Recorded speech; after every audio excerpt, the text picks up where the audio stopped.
I said I'd bring you the story about the kidney, the would-be harvesting of the kidney. It is really one of the most peculiar stories. In fact, my guest, The Times' David Brown, has been in court watching the trial today and says he's never seen anything quite like it in his entire career. It's the most extraordinary and awful case I think I've covered. The idea that a young man is tricked to come into London, goes to a hospital to discover that actually his kidney's going to be stolen and given to the daughter of one of Nigeria's most powerful men. An extraordinary case, a landmark prosecution, the first time we've had a prosecution in the UK for organ harvesting. My God, it's absolutely amazing. So take us back to, let's start with the Nigerian senators, politicians, family, and why this happened insofar as you can explain such a thing. Yeah, Sonia Ekweremadu, 25 years old. She was a master's student at Newcastle University and she became unwell. She went to the Royal Free Hospital in London, one of Britain's best hospitals, and was told she needed a kidney transplant. There's a long waiting list for kidney transplants, and because she was from Nigeria, she wasn't entitled to jump the list here.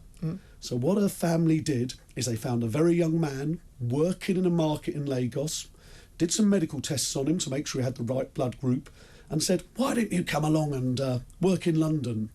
What they planned to do was to take one of his kidneys and to give it to Sonia. And he was taken to a doctor, and then what happened?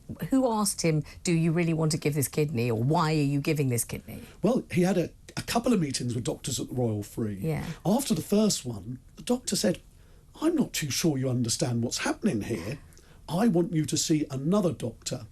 And what we heard in court is one of the translators, Igbo language translators, has allegedly said, "Tell you what, you give me £1,500 and I'll answer the questions correctly so that he can be accepted as a donor." Yikes. But when he goes again, he's so confused, he has no idea what's happening. And the second doctor says, "I don't think you understand what's happening." The horrible truth dawned on this young man. Wow. And he was eventually able to escape from the flat where he was saying he was being held as a slave and managed to get to the police. And what's going to happen to the perpetrators? Well, the politician, Ike Ekweremadu, former deputy president of the Nigerian Senate, his wife and a London-based doctor, they've all today been convicted. And they will be sentenced on May the 5th.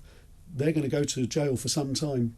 In this country? In this country. Do you know what the tragedy is, though, Vanessa? No. They broke down in tears in the dock because Sonia, the young woman at the centre of this, who was found not guilty, she still needs a kidney transplant. She's very unwell and she's now going to lose her mum and dad for, a good number of years and still faces that prospect of regular dialysis as her health worsens and worsens. It's an absolute tragedy. What a terrible story. What a sad story. But what a story of corruption.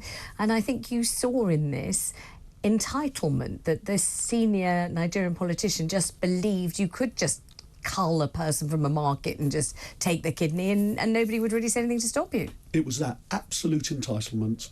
They had to have a familiarisation meeting to try to convince the doctors that Sonia and the donor were related. So they took some photographs of her to pretend that they were cousins. It was all a lie. They never thanked him. They think he was just a piece of meat.